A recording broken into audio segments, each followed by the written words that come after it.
या तन विष की बेलरी गुरु अमृत की खान और शीश दिए जो गुण मिले तो भी सस्ता जान। बातें ये काम ये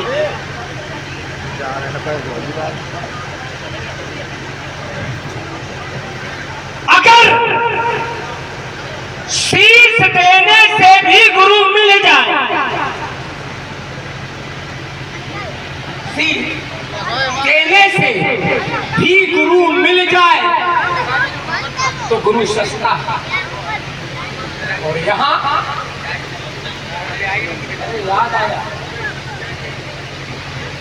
याद आया तो पूरा वंश का वंश, या मैं कह दूं कि इस वंश की नींव की ईंट में ही गुरुवज्ञा जुड़ी हुई है। गुरुवज्ञा हाँ हाँ हाँ हाँ। इस वंश की शुरुआत जहां से है नींव, वंश की शुरुआत नींव, नींव को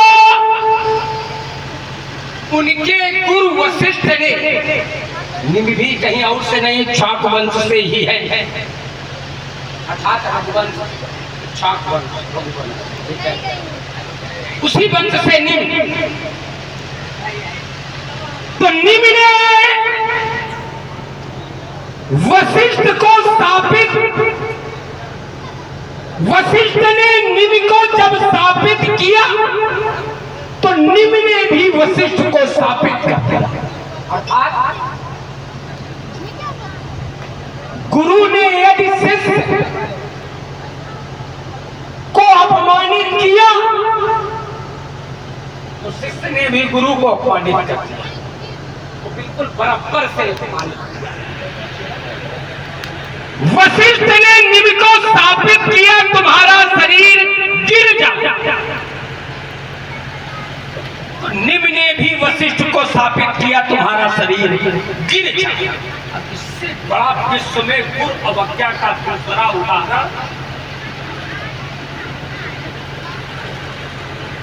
अरे हाँ याद आ गया, एक और उदाहरण बात है बहुत अच्छी। वो देवराजे गुरु पद प्रतिष्ठित, प्रतिष्ठित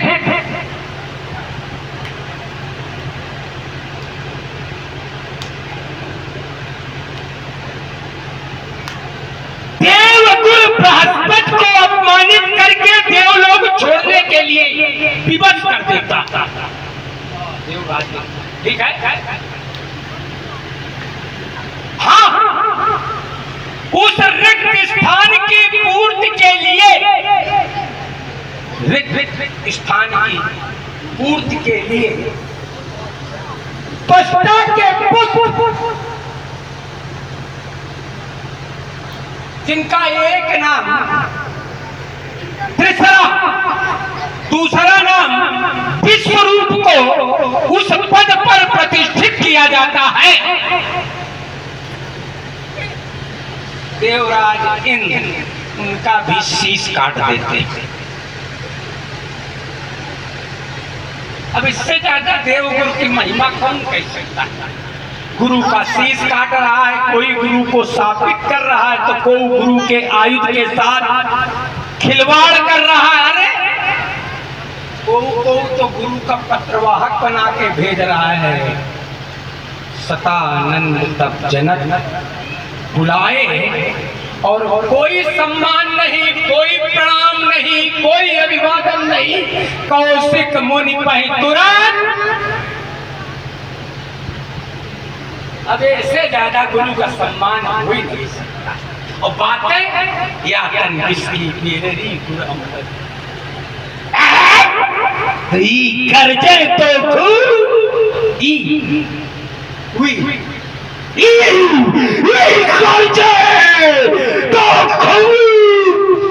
पर सेना एक ये कोरा हिमान इन मेघों में है। यहाँ जो कहा सो किया, जो दिया सो दिया, ये करल और गुमान इन मर्दों में है।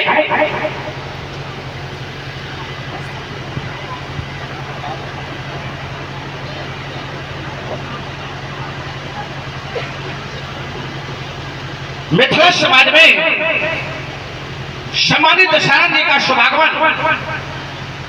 शुभ आगमन के उपरांत राजा जनक के द्वारा स्वागत और सम्मान, तदुपरांत समाज में श्री रावण जी का उद्बोधन में श्री रावण जी ने गुरु को आधार बना करके सनातन धर्मावलंबियों के ऊपर चोट की। चोट में आपने निमिवंश के प्रारंभ से लेकर के राजा जनक तक के दो महत्वपूर्ण राजाओं पर चोट की। पहली चोट जहां से इस वंश का प्रारंभ अर्थात निमि, तो निमि के व्यवहार और समापन किया राजा जनक के व्यवहार से। दूसरी चोट इन्होंने की इन सनातन धर्मियों के नेतृत्व करने वाले देवता, जिनको आस्था मान करके ये सभी अपनी अपनी संस्कृति का, अपने अपने संस्कारों का, सामाजिकता व्यवहारिकता के अनुसार पालन करते हैं। अर्थात उन देवताओं को चोट करने में अपने आधार बनाया कि ये देवता अपने गुरु बृहस्पति जी को देवलोक छोड़ने के लिए विवश कर देते। और एक तो बहुत गहरी चोट की कि जब बृहस्पति जी चले गए तो उनकी अनुपस्थिति में ऋषि त्वष्टा अर्थात भगवान विश्वकर्मा जी के पुत्र विश्वरूप को गुरु के पद पर प्रतिष्ठित किया गया, जिनके 3 मुख थे। रावण जी ने बताया भी कि इनका नाम है तीसरा, 3 सिर होने के कारण उनका नाम तीसरा पड़ा। उन्हें गुरु के पद पर प्रतिष्ठित किया गया और इंद्र उनका शीश भी काट देते। काफी जानकारी रावण जी को है, तो शायद ये भी जानकारी होगी कि विश्वरूप का शीश काटा क्यों गया। और यही विषय लेकर के मैं श्री रावण जी के पास पहुंचता हूं। उसके पहले आने वाले आगंतुक का स्वागत और सम्मान ये हमारे संस्कार हैं, ये हमारी संस्कृति। आने वाला व्यक्तित्व भी कोई साधारण व्यक्तित्व नहीं है। मैंने आपके संदर्भ में जाना है तो बताया गया रावण नाम वीर वरवंडा, रावण नाम का प्रचंड श्रेष्ठ वीर। श्रेष्ठ शब्द की ओर जब हमारा ध्यान जाता है, फिर वीरों में श्रेष्ठ, तो वीरों में श्रेष्ठ वीर, वीरों में श्रेष्ठ, तो वीरों की 4 कोटियां, योद्धाओं की 4 कोटियां, भट्ट, उद्भट, सुभट, महाभट अर्थात महाभट कोट की आप योद्धा। आप महाभट कोट के ग्रंथकार ने हमें भी आपके समकक्ष लाकर खड़ा किया। रावण बाण महाभट, मैं भी महाभट, आप भी महाभट। एक महाभट को अर्थात एक वीर को दूसरे वीर के स्वागत में शास्त्र का सहारा लेना चाहिए और शास्त्र में दर्शन देते हैं। वीर वीरेन पूजते, एक वीर को दूसरे वीर की पूजा करनी चाहिए, इसी सिद्धांत का पालन करना। एक हमारा आपसे संबंध व्यवहारिक और सामाजिक है। आप हमारे मान्य के भी मान्य हैं। हमारी बुआ रत्नमाला की बेटी वज्रज्वाला आपके छोटे भाई कुंभकर्ण को आई है, इस कारण आप हमारे मान्य के भी मान्य हैं। हमारा नैतिक कर्तव्य है कि हम आपके प्रति अपनी आस्था श्रद्धा व्यापित करें। अष्ट मिथिला की पावन भूमि पर रज संस्कृति का प्रचार प्रसार करने वाले राजेंद्र पुलस्त वंश के कुलदीपक आज ये ठीक यहाँ बैठ भी रहा है ना, ये बैठ भी रहा है पावन भूमि पर। आपको बड़े मत पा करके ये समाज गौरवान्वित हो रहा है। गौरव का अनुभव कर रहा है। आपकी गौरव में उपस्थिति इस समाज के लिए प्रार्थनीय है, वंदनीय है। समाज के लिए ही नहीं अपितु इस बाण के लिए भी अभिनंदनीय है, वंदनीय है। इसके बाण आपका अभिनंदन करता है, आपका स्वागत करता है, आपके चरणों में कोट कोट वंदन वंदन है, सुभाषी स्वागत है, धन्यवाद। सम्मानित शरण जी कहे, आपने जितने भी विषय रखे उन पर हम पुनरावृत्ति नहीं करेंगे और केवल एक विषय से सीधे जुड़ेंगे। आपने कहा कि देव गुरु के पद पर विश्वरूप को प्रतिष्ठित किया गया, तो इंद्र विश्वरूप का भी शीश काट देते, तो शीश काटने का कोई कारण होगा, अकारण तो शीश काटा नहीं गया होगा। और मैं समझता हूं कि सकारण शीश काटा गया है, कोई न कोई कारण है, तो फिर आपको एक पता भी होगा कि शीश क्यों काटा गया है। इतनी ही बात के साथ देखो, हो सकता है कोई कारण हो, या ये समझो हम कारण बताना नहीं चाहते, हम इसको भी सीधे सीधे कहेंगे, हम कारण बताना भी नहीं चाहते, लेकिन क्या गुरु के गुण दोषों को देखने का अधिकार शिष्य को है? चलिए, बढ़िया बात कही। क्या गुरु के दोषों को देखने का अधिकार शिष्य को है? जवाब नहीं है, दोनों हाथ उठा के स्वीकार करता हूं। लेकिन गुरु के दोषों को देखने का अधिकार एक राजा को है, क्योंकि राजा के अधीनस्थ संपूर्ण राष्ट्र होता है और राष्ट्र की रक्षा के लिए गुरु के दोष हो, चाहे पिता के दोष हो, चाहे परिवार का दोष हो, सबके देखने चाहिए। और सिद्धांत मिला है, मित्रों व बांधवा पिता यदि वा गुरु प्रजा पालन में ग्रहाए हंताए शीघ्र बता। चाहे माता हो, पिता हो, चाहे गुरु हो, चाहे बंधु हो, चाहे बांधव हो, अगर ये प्रजा पालन में विघ्न डाल रहे हैं तो शीघ्र ही इनका वध करना ही शुभ माना गया है। और इसी कारण विश्वरूप का वध इंद्र के द्वारा किया गया, क्योंकि वो प्रजा पालन में विघ्न डाल रहे थे। यदि छोड़ा, यदि प्रजा पालन में कर देना चाहिए, अगर प्रजा पालन में बंद करो, काम चलिए ना। हम मीठा चाचिता करो, अगर सर्प को दूध पिलाओगे उगलेगा। चलिए, देवी प्रसाद जी शुक्ल, अगर प्रजा पालन में विघ्न कर रहे हो, देवराज इंद्र की प्रजा क्या है?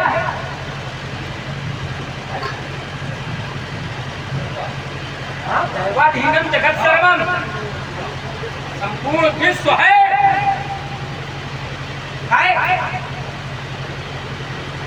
शारदा जी शुक्ल, आपने भी सोच कर देखिए, खेल हो रहा। ये संसार देवताओं के अधीन है, दैवाधीनम जगत सर्वम, तो उन्हीं जगत के दैत्यों को भी भोजन, सीधे जुड़े दे रहे हैं कि क्या किया था उन्होंने, दैत्यों को भी भोजन कराया जा रहा था विश्वरूप द्वारा। अगर किसी को भोजन कराया जा रहा है, ये प्रजा पालन में विघ्न डाला जा रहा है या प्रजा को पल्लवित और पुष्पित किया जा रहा है? चलिए, चतुराई के लिए साधु बात, बढ़िया। अब विषय को हमें उसका आवरण खोलना पड़ेगा, क्योंकि आपने आवरण बंद किया और चतुराई के साथ अपनी वार्ता रखी है। अलग क्या है, दैत्यों को भोजन कराया जा रहा था, जिस कारण ये प्रजा का पालन है कि विघ्न है। ईमानदारी से बताना कि उनकी नियुक्ति का आधार क्या था? देवताओं को भोजन कराना कि दैत्यों को भोजन कराना? उनकी नियुक्ति का आधार ये था कि दैत्यों के कारण ही वो देव के गुरु पद पर प्रतिष्ठित हुई। क्योंकि जिस समय बृहस्पति जी देवलोक छोड़ करके चले जाते हैं, अवसर का लाभ उठा करके दैत्यों के गुरु शुक्राचार्य दैत्यों को स्वर्ग पर आक्रमण करने का आदेश दे देते हैं। आक्रमण से आहत देवता यत्र तत्र सर्वत्र मारे मारे घूम रहे थे, और वो आहत देवता ब्रह्मा जी पहुंचे और ब्रह्मा जी के आदेशानुसार विश्वरूप को गुरु के पद पर प्रतिष्ठित किया गया। तो उनके पद पर प्रतिष्ठित होने का आधार क्या है? दैत्यों की सत्ता के कारण उन्हें देवगुरु का पद मिला है। अब काम क्या कर रहे हैं? देवताओं के वो विरोध में कर रहे हैं। मैं तो एक बात और जोड़ दूं कि देवताओं के विरोध में काम करते तो भी ठीक था, क्योंकि वो राष्ट्र के विरोध में कार्य कर रहे थे और राष्ट्रद्रोही का शीश कुचल देना हिंसा नहीं अहिंसा है। और विश्वरूप का शीश केवल इसी कारण काटा गया क्योंकि उन्होंने राष्ट्रद्रोह किया था। और राष्ट्रद्रोह चाहे गुरु करे, चाहे माता करे और चाहे पिता करे, उसके उस दंड में केवल मृत्यु दंड ही एक आधार है। पहला हम काय बरते दत्ता है। देखिए अब तो एक और नई बात आ गई। किसके कहने पर देवगुरु पद दिया गया? आपकी बात है, मेरी कोई नहीं। किसके कहने पर? ब्रह्मा जी के कहने पर। तो काहे उनका कोई अपराध देखा गया तो फिर उनसे कहना चाहिए, लेकिन निर्णय खुद लेना चाहिए। जब वो निर्णय स्वयं ब्रह्मा जी ने किया था कि विश्वरूप को देवगुरु पद पर प्रतिष्ठित करो, जरा समझे आप? तो जब उनके अंदर कोई अवगुण देखा गया, ये बात तो ब्रह्मा जी के समीप जानी चाहिए ना कि तुम्हारे द्वारा निर्णय लेना चाहिए। बढ़िया सिद्धांत लाके मैंने अगर पैसा नहीं, हाँ यही बात कर, पैसा हिंदू भाव को समस्या था मिला तो हिंदू उसकी अपेक्षा नहीं रहेगा। निकल रहे तो इससे बात कर। चला आइए यहाँ चलते हैं, यात्रा करते हैं आपके साथ। आपके कथनानुसार अगर किसी की कृपा से किसी को पद मिल जाए, किसी की कृपा से अगर किसी को पद मिल जाए और पद की गरिमा का वो ध्यान रखते हुए पद की गरिमा के विपरीत कार्य करे, तो आपके कथनानुसार वहां पर उस पद पर अपना अधिकार रखने वाला वो अधिकारी उसके पर कोई दंडात्मक कार्रवाई न करते हुए पहले उसके पर क्या बढ़िया सिद्धांत लाए हो। ईमानदारी तो यही है कि अगर राष्ट्र के पर कोई द्रोह किया जाएगा तो इसके लिए कहीं न शिकायत का अवसर है न कहीं क्षमा का अवसर है। राष्ट्रद्रोही को मार देने से ही राष्ट्र का कल्याण है और समाज का कल्याण है। और ठीक इंद्र ने वही किया कि राष्ट्रद्रोही को मारा है और राष्ट्रद्रोही को मारने के कारण ही अगर अपराध था तो फिर ब्रह्मा जी ने इंद्र को दंड क्यों नहीं दिया? हमारे पम्मू चाचा आ रहे, पम्मू चाचा ने ये बात तो गोलमोल हो।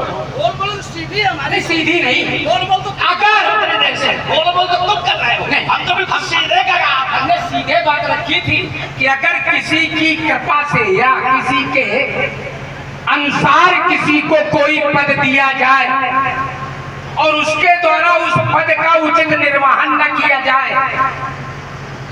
तो ये सूचना पहले कहाँ जानी चाहिए? सामान्य व्यवहार में। शिकायत उसी की बात पे ले सामान्य व्यवहार में किसी राष्ट्र के सिद्धांत नहीं था। सामान्य व्यवहार में जहाँ जाता नहीं, राष्ट्र के सिद्धांत में ये नहीं। गुरु वो राष्ट्र हो विश्व हो सब नियमावली के अनुसार ही चलते। तो जो एक नियमावली है, अगर किसी ने कोई पद किसी को दिलाया वो समझ के दिलाया हो तो तुम निर्णय लेने के अधिकारी का, अगर वो हमसे बड़ा क्या है, पितामह है, तो नैतिक कर्तव्य है हमें उनके संज्ञान में डालना चाहिए। अगर हमारे बाबा कोई निर्णय हमें सौंपे कि तुम्हें ये कर लेना चाहिए और उसमें निरंतर हमें हानि हो रही है, तो हम वो कार्य बदलने से पहले एक बार बाबा से पूछे कि बाबा ये तो गड़बड़ हो रहा है, नुकसान हो रहा है। हम बात नहीं है ना, ये सामान्य व्यवहार है कि राष्ट्र के लिए व्यवहार है। चाहे चाहे सामान्य व्यवहार, गलत बात। जब राष्ट्र की बात आएगी तो सामान्य व्यवहार काम नहीं करेगा। सामान्य व्यवहार केवल समाज में काम करता है। जहां राष्ट्र की बात आएगी तो राष्ट्र सर्वोपर होगा और इसके लिए चाहे जो कुछ भी करना पड़ जाए। और इसी वजह से मैंने एक सिद्धांत दिया था, मैंने कहीं गोल गोल बात नहीं की, मैंने सीधा सिद्धांत दिया था, मैंने सीधा सिद्धांत दिया था। आप लोग छोड़े, हम यह राष्ट्र इतना महत्वपूर्ण है। ब्रह्मा जी के पास कहे गए थे राष्ट्र के लिए निर्णय ले लेते। अच्छा जब फंस जाओ तो ब्रह्मा जी,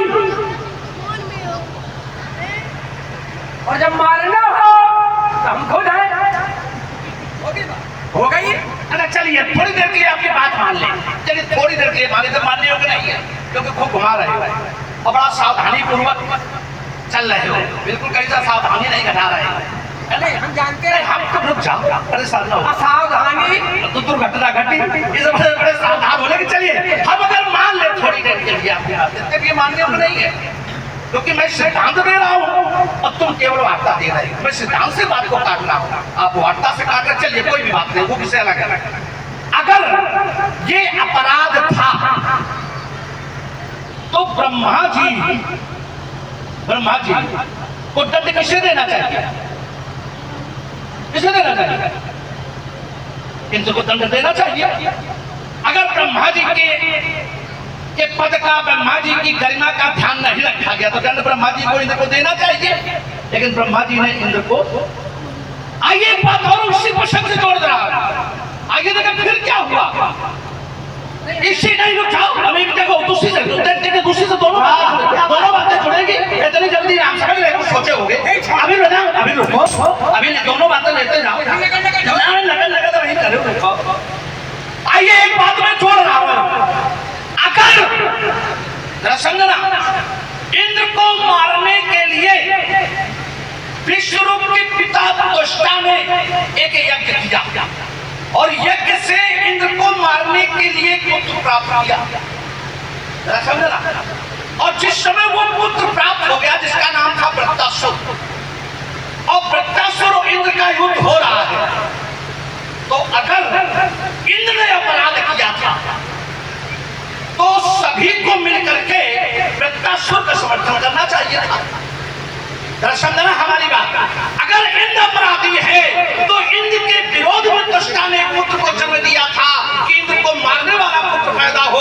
अगर इंद्र का काम गलत था, ये सब मिलकर के इंद्र के विरोध में वृत्तासुर के पक्ष में खड़े होते, लेकिन वहां क्या, वहां पर जब इंद्र वृत्तासुर का युद्ध हो रहा है तो फिर सभी इंद्र के पक्ष में ही खड़े हैं। अरे छोड़ो, तुम्हारे बाबा पुनः आया कि अगर इंद्र का अपराध था तो तुम्हारे बाबा पुलस, ऋषि अंगिरा, ऋषि भैगु, ऋषि अगस्त, ये सब वृत्तासुर को क्यों मरवा रहे थे? और जबकि वृत्तासुर को जन्म ही इंद्र के विरोध में किया गया था और ये सब मिलकर के इंद्र के पक्ष में थे और कह रहे थे कि तुम मारो वृत्तासुर को, और इंद्र मारना भी नहीं चाहता था। अब चलिए पहले हम इसका उत्तर करते कि क्यों मरवा रहे हैं ये लोग, क्यों मरवा रहे हैं वृत्तासुर को? वृत्तासुर को ये लोग क्यों मरवा रहे थे, पहले इस बात का उत्तर। क्योंकि वृत्तासुर जो तुम कह रहे हो वृत्तासुर द्वारा किया जा रहा था। वृत्तासुर क्या था? एक ऐसा असुर जो एक व्रत प्रतिदिन बढ़ता था। एक व्रत माने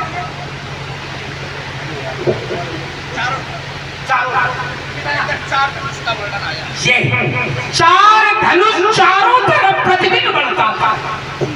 वो समाज के लिए समस्या बनता जा रहा था, पूरे विश्व को आच्छादित करने जा रहा था। इसलिए मरवा रहे थे, कोई इंद्र के कारण नहीं मरवा रहे थे। प्रजा पर संकट था और प्रजा पालन बिगड़ाए, ये है प्रजा पालन बिगड़ाए। और चलिए बड़ी मानसिकता, चलिए कह रहे हैं कि फिर इंद्र, ये तो पहली बात हो गई कि इंद्र के पक्ष में नहीं, वो किसके पक्ष में है? जनमानस के पक्ष में। क्योंकि उससे संसार आच्छादित हो रहा।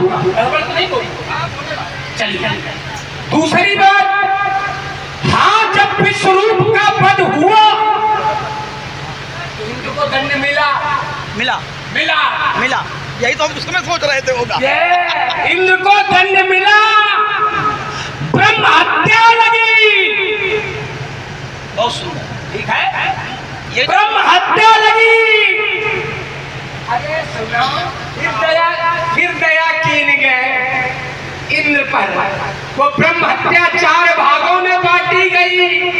गड़बड़ हो तो दिन वो ब्रह्म हत्या 4 भागों में बांटी गई। अब यही तो छोड़ देना चाहिए, छोड़ दो आप बताइए, बाकी ये जानते होंगे बात बाकियां। दो लोग मिल के 4 भागों में नहीं, लोग मिल के नहीं, ऐसा आप हमारे खड़े हो जाओ, हमारे खड़े जाएंगे, वो 4 भागों में नहीं। अगर वो अकेले सक्षम न हो तो वहीं खड़े हो जाओ। शंकर भगवान की जय। शंकर भगवान की जय है। चलिए आइए जरा विषय क्या बोले, कहा कि इंद्र को दंड मिला, हाँ दंड मिला, और दंड का जो दंड विधा थी उसका समापन किसने करवाया? किसने करवाया? तो समापन भी उनके गुरु बृहस्पति जी ने करवाया। क्यों करवाया? अगर अपराधी था, ये अपराध के कारण दंड नहीं था, ये तुम्हारे जैसे लोगों की सोच है। जब जब ब्राह्मण की हत्या की जाएगी तब तब ये दोष लग ही जाएगा, लग ही जाएगा। सोच समझ के मैं बोल रहा हूँ, इतने हल्के से नहीं बोलता हूँ। जब जब ब्राह्मण की हत्या होगी तब तब दोष लगेगा। मैं जोड़ रहा हूँ, जैसे वृत्रासुर को इंद्र केवल इसी डर के कारण नहीं मारा। ईमानदारी सोचना, आप भी सोचना कि आखिर इंद्र वृत्रासुर को क्यों नहीं मार रहा था? केवल एक ही डर था कि एक बार तो ब्रह्म हत्या का भोग मैंने भोगा है, जिसे हमारे गुरुदेव बृहस्पति जी ने बचाया है। और वो स्थान कौन सा है? कौन सा स्थान है जहां पर इंद्र ने ब्रह्म हत्या का अपना भोग भोगा था? वो स्थान है जहां तुम्हारी अंतरी तारका राज कर रही थी, जो कलुष और मलज नाम से राज थी। तो कलुष और मलज नाम के 2 स्थान थे जहां तुम्हारी अंतरी तारका शासन कर रही थी। वो स्थान है जहां पर इंद्र ने ब्रह्म हत्या भोगी। और इसके बाद यही तो कहा भोगी, वहां पर समय रुके, वहां पर रहे। फिर बृहस्पति जी की कृपा से 4 लोगों प्रस्ताव गया कि समाज के कल्याण के लिए इंद्र का रहना आवश्यक है। इंद्र का रहना आवश्यक है समाज के कल्याण के लिए, देवताओं की कल्याण के लिए, देवताओं की रक्षा के लिए। अब क्या हुआ, 4 लोगों में बांटी गई। अब विषय तुमने हमारी तरफ खवाया था, अब 2 विषय मैं बताऊंगा, वो 4 में 2 बताएंगे। ये मैं केवल परेशान ना हो, अरे तुम चक्कर में पड़ो, हमारी बात तुम घबराओ ना, तुमसे नाराजगी छोड़ो। आपने भी संवाद बनाया है तो हम संवाद के लिए वहां यात्रा करेंगे। भाई 4 जगह दी गई तो हम बताओ, अब तो तुम बताओ। और ऐसा भी नहीं, रुक जाओ, ऐसा फांसोगे। देखो भाई विषय तो भाई खेल है, ये भाई खेल है। और मैं तो इतने साथ साथ कह रहा हूँ कि 2 हम इकट्ठे न बतावे, एक हम बतावन, एक तुम बताओ, फिर एक हम बतावन, फिर एक तुम बताओ। नहीं सोच के तुझे हमें याद हो, ऐसा भी नहीं, ऐसे कर लो, एक हम बता ले, एक तुम बता लो। तैयार है, जैसे चाहो तैसे खेलो। चलिए लेकिन अब ये छोड़ दे, अब आइए। वृत्रासुर को इंद्र इसी कारण नहीं मार रहा था। अब लोग चाहते वही आ जाएंगे, खाली बताओ। अरे वही आ जाएंगे, वही समापन करेंगे आगे, परेशान न हो, वही समापन करेंगे आगे। विषय जो समाज में आया है उसको मैं समाज से लेकर के ही जाऊंगा, उसके पहले नहीं जाऊंगा समाज से। अभी वृत्रासुर को क्यों नहीं मार रहा है? इंद्र क्योंकि जानता था कि वृत्तासुर भी एक ब्राह्मण बालक है, अगर मैं इसका वध कर दूंगा तो मुझे ब्रह्म हत्या लग जाएगी। तुम्हारे बाबा पुलस्त, मैंने इस वजह से नाम लिया था, तुम्हारे बाबा पुलस्त, ऋषि अंगिरा, ऋषि अगस्त्य, ऋषि भृगु ने आश्वासन दिया कि तुम वृत्तासुर का वध करो, क्योंकि तुम ही मार सकते हो वृत्तासुर को। क्योंकि जिस समय वृत्तासुर के पिता यज्ञ कर रहे थे उनसे सामासिक दोष हो गया है, वो इंद्र को मारने वाला पुत्र मांग रहे थे और सामासिक दोष के कारण इंद्र से मरने वाला पुत्र मांग लिया है, क्योंकि क्रोध में वो आहुतियां दे रहे थे, इसके कारण उसे सामासिक दोष हो गया। तो वृत्तासुर मरेगा तो तुम्ही से, लेकिन जब तुम्हें ब्रह्म हत्या लगेगी उसका निवारण मैं करूंगा। और ईमानदारी यही है कि वृत्तासुर मारा गया, इंद्र को ब्रह्म हत्या लगी, और उस समय इंद्र ने कमल की डाल में रह करके, वर्णन मिलता है 1000 वर्ष, कहीं कहीं वर्णन मिलता है 10,000 वर्ष, लेकिन वो तो भी 1000 वर्ष कमल की नाल में रह करके इंद्र ने ब्रह्म हत्या भोगी वृत्तासुर को मारने के बाद। मरवाया किसने? किसने मरवाया? ब्राह्मणों ने मरवाया। क्यों मरवाया? क्योंकि ब्राह्मण जानते हैं कि समाज का कल्याण केवल ब्राह्मणों से हो सकता है, इन असुरों से नहीं हो सकता है, भले वो ब्राह्मण वंश में जन्म मिले। क्यों? क्योंकि तुमने कहा था कि ये देवता के अधीन है ये जगत, ये देवताओं के अधीन है जगत, और ये देवता किसके अधीन है? तो विद्वानों ने बताया ये देवता मंत्र के अधीन है। फिर विद्वानों ने अपनी बात को बढ़ाया तो बताया गया मंत्र किसके अधीन है? तो बताया गया कि मंत्र ब्राह्मण के अधीन है। तो इसी कारण जब समस्या आएगी, विश्व पर समस्या आएगी, तब इस प्रकार के कार्य होंगे। अब आइए, जो विषय छोड़ा गया था, पहली बार 4 लोगों ने जब ब्रह्म हत्या बांटी गई, तो एक पक्ष में रख रहा हूं। सबसे पहले ब्रह्म हत्या ली वृक्षों ने, पुनः चतुर्थ भाग जिस समय वृक्षों ने ली, वो गोंद के रूप में वृक्षों से मिली। यही चाहते थे कि ना हो, ये इसलिए ये तो कह रहे थे, आप लोग उसको गलत समझ लिए, हम वो न बता करके सीधे सीधे बता रहे हैं कि दूसरा वृक्षों ने, दूसरा पृथ्वी ने, तीसरा हम लोग चल, चौथा स्त्रियों ने। उसको 4 भागों में बांटी गई। भाई रुके, अब जरा देखिए खेल। जहाँ हम चाहते थे कि ये विषय ला करके तो तुमने खड़ा कर दिया कि जिस समय तुम्हारे ब्रह्म हत्या लगेगी तो हम निवारण करवाएंगे, और अपने पाँव में खुदा तुराड़ी मार ली। 1000 वर्ष चाहे 10,000। कमल की नाल में तपस्या किसने की? कमल की नाल में तपस्या किसने की? तो देवराजेंद्र ने, ब्राह्मणों ने सहायता की। अरे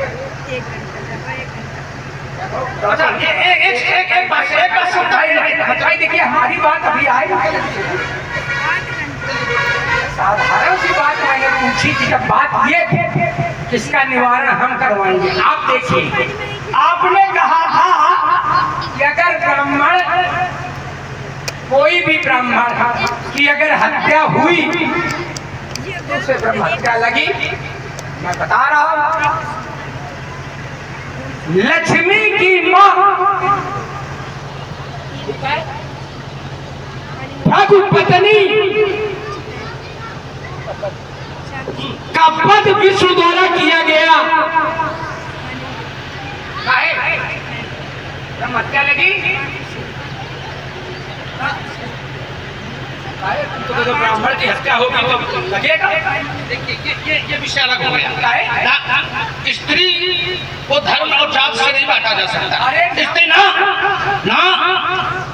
स्त्री जात और धर्म से नहीं जुड़ती है। कोई और उदाहरण आके खड़ा करो। अब मैं एक बात दे रहा हूँ, अगर स्त्री का आधार होता, अगर स्त्री का आधार, हमारे सामाजिक जीवन में स्त्री का आधार नहीं है, पुरुष पक्ष का आधार, वंश का जो भी आधार है पुरुष से है। अब वो न लाना कि कश्यप की पत्नियों से वंश चले, वो किसे लाके ना खड़ा करना। अब जरा ये हमारा, अगर ब्राह्मण को मारना अपराध है कि पाप है? ब्राह्मण को मारना अपराध है कि पाप है? अगर ब्राह्मण निरपराध है तो पाप है। हमारा विषय ये नहीं है। विषय है विषय निरपराध है चाहे अपराध नहीं, विषय देखिए ना, घुमाओ नहीं भाई, हमारे आपके बीच में सीधी बात है। ब्राह्मण को मारना अपराध है कि पाप है? अगर निरपराध है तो पाप है, नहीं तो अपराध है, दोनों है। अगर निरपराध है दोनों। अच्छा, धर्म हत्या जो होगी ये पाप है, पाप के कारण की अपराध के कारण? ये पाप के कारण की अपराध के कारण? जब ब्रह्म हत्या लगती जो पाप के कारण, पाप ही है। तो बस यही तो हमारी बात है कि इंद्र ने पाप किया तो ब्रह्म हत्या होगी, लेकिन इंद्र ने विश्वरूप को मार करके अपराध नहीं किया है। यही तो मैं उतनी देर से समझा रहा हूँ। मैं बात तो यही आपको समझा रहा हूँ कि इंद्र के द्वारा विश्वरूप को मार करके कोई अपराध नहीं किया गया है, पाप किया गया है, और पाप के कारण ही तो उन्होंने ब्रह्म हत्या होगी है। ये सब चक्कर में न पड़ो। यद्यपि तुम बोल रहे हो तो मैं मन में न मान ली। हम मैं भी स्वभाववश नहीं, स्वभाववश नहीं, अपराध और पाप में क्या अंतर हो जाएगा? हमने हमारी समझ में, हमारी दृष्टि में, देखो हो सकता है ये कुछ और सोचे बैठे हो, लेकिन इसीलिए अपराध से पाप भारी। क्योंकि हम लोग भी बैठे अपराध जैसे छोटा बच्चा यदि पिता पर दंड या लात का प्रयोग कर दे, ये अपराध है, ये अपराध है। अपराध कर गया क्षम्य, अपराध क्षम्य हो सकता है, लेकिन पाप क्षम्य नहीं होता है। बहुत बढ़िया। यद्यपि एक बार गुरुदेव से मैं सत्संग कर रहा था गुरु जी से, तो उत्तर ये मिला कि कोई वही कार्य संविधान की दृष्टि में अपराध है और धर्म की दृष्टि में पाप है। संविधान की दृष्टि में अपराध, धर्म की दृष्टि में पाप। तो विश्वरूप ने क्या किया? अब ये नहीं, पाठ कर रहे हो तुम करो, भाई पाठ कर रहे हो तुम करो पाठ। हम इसको नहीं माने। रुक जाओ, नहीं रुक जाओ, यही पाठ कर ले, थोड़ी देर खड़े भाई। अगर पाठ कर रहे हो तो कभी ये बौद्धिक व्यायाम नहीं चलो, इसके लेकर गलत है, तो ये गलत है, गलत है, बौद्धिक गलत इस वजह से ये है। हम उत्तर कर रहे हैं, इसका बढ़िया उत्तर कर रहे हैं। जैसे एक विद्वान ने लिखा है, कर गई केस करे जो घाटा। अपराध कर रहा है, क्या कर रहा है? कर गई केस करे जो घाटा, तो कर कौन हेत उतारे। ये केस कौन पकड़ रहा है? बालक। और अगर उसका वयस्क पुत्र केस पकड़े तब क्या है? भाई देखिए ये भाई, अगर देखिए लेकिन वहाँ देखिए यही है कि आप समझिए आगे, यही देखिए बढ़िया लेके आए। अच्छा तुम खुद क्या बढ़िया, आपको भी बढ़िया सुनने को मिलेगा। वही है, जैसे ज्ञानी और भक्त अपराध करता है तो भगवान उसे दंड न दे करके सद्मार्ग दिखाते हैं, जैसे नारद के साथ हुआ। गुरु अंकुरु गरत तरु भारी, सो डारी हो मबेक उखारी, जो कि प्रण हमार सेवक हितकारी। अपराध भी कर रहे हैं, लेकिन वही उससे छोटा अपराध। इंद्र भक्त है, इंद्र की बात नहीं, नारद की बात। नारद उनके भक्त है, विष्णु के भक्त नहीं। नारद विष्णु भगत को नहीं ज्ञानी, हम कुछ और इधर उधर नहीं करते। चलिए एक बात। दूसरी बात, वही प्रतापवान अपराध बहुत छोटा है, लेकिन भक्त नहीं है, वो ज्ञानी है। करई जे धर्म करम मन बानी, तो वासुदेव अर्पित नभ। ज्ञानी, तो ज्ञानी क्या है? वयस्क पुत्र है, और भक्त क्या है? शिशु है। अपराध। चलिए बढ़िया विषय दिया, इसी पर थोड़ा ले लो आगे। आप भी नहीं आगे थोड़ा आगे पहुंचते हैं, आपको पहुंचाते हैं भाई। रुक जाओ, अब एक जरा ये आपने कहा कि नारद भक्त हैं, तो भगवान उनको सद्मार्ग दे रहे हैं। आप किसके भक्त हैं? भगवान शंकर। अब भगवान शंकर तुम्हारे मार्ग की योजना बना रहे हैं, क्योंकि भक्त को तो सद्मार्ग दिया जाता है तुम्हारे संविधान के अनुसार। अब भगवान शंकर वहां योजना बना रहे हैं, काहू से कच काज न होई, हर व्यापक सर्वत्र समाना। काहे? भगवान जब सद्मार्ग बतलाता सतमार्ग नहीं थे, लेकिन ना, तुम्हारे भगवान, तुम्हारे इष्ट तुम्हें मरवाने की योजना बना रहे हैं। अब तुम बता रहे हो कि नारद के भगवान उन्हें सतमार्ग में उन्हें उठाया है। क्या मारने को क्या समझते हो? मारने में भी कुछ कल्याण तो भैया मन में नहीं, फिर तो हम क्या करें? अगर ये नहीं मालूम है कि जिस समय एक बढ़िया बात है,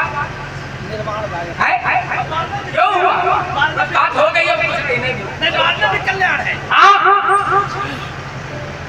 मारने में कल्याण है। हाँ, किसी मारो सबका कल्याण है। नहीं, वो अगर जिसको मारेगा उसका कल्याण है, और मारेगा जिससे योजना बना रहे हैं वो मारेगा। हाँ, यही है, इसे थोड़ा सावधान है। तब फिर काहे चक्कर में पड़े हो? हरि करे हरणमयी भारा, जब वो आएगा और वो जिसको मारेगा तो कल्याण है। इतना ज्यादा था तो पहुंच जाओ वही की सरल दुनिया चक्कर में सरल में और रावण भले दिन हो। अच्छा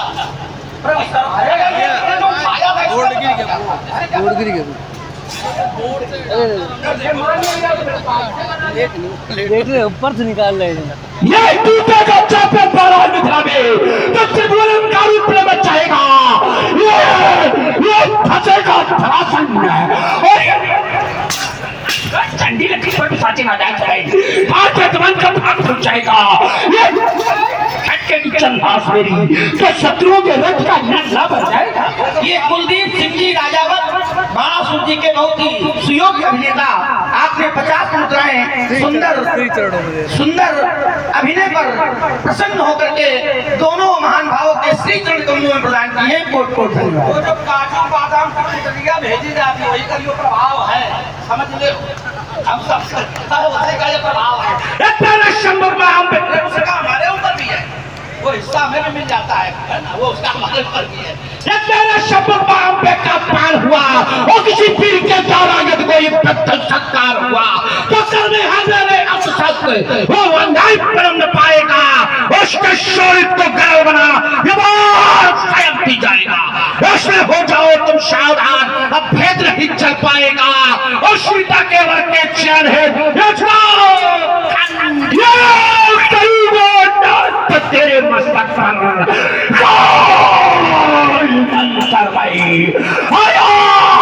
का बड़ा प्याला पीर वो नहीं, ये तो सभी सहन उठेंगे, ये फटा तेज कापेगी।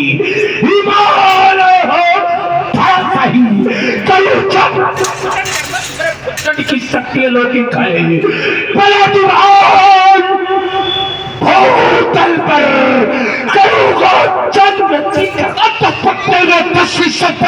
के अंकार गिरेंगे और सोने होंगी कंचन नगरी। जब कल दिन गदा प्रहार करेंगे और सोने की क्षमताएं निकलेगी और बालों की पौछारें होगी और चारों में तावारों की थाले होगी।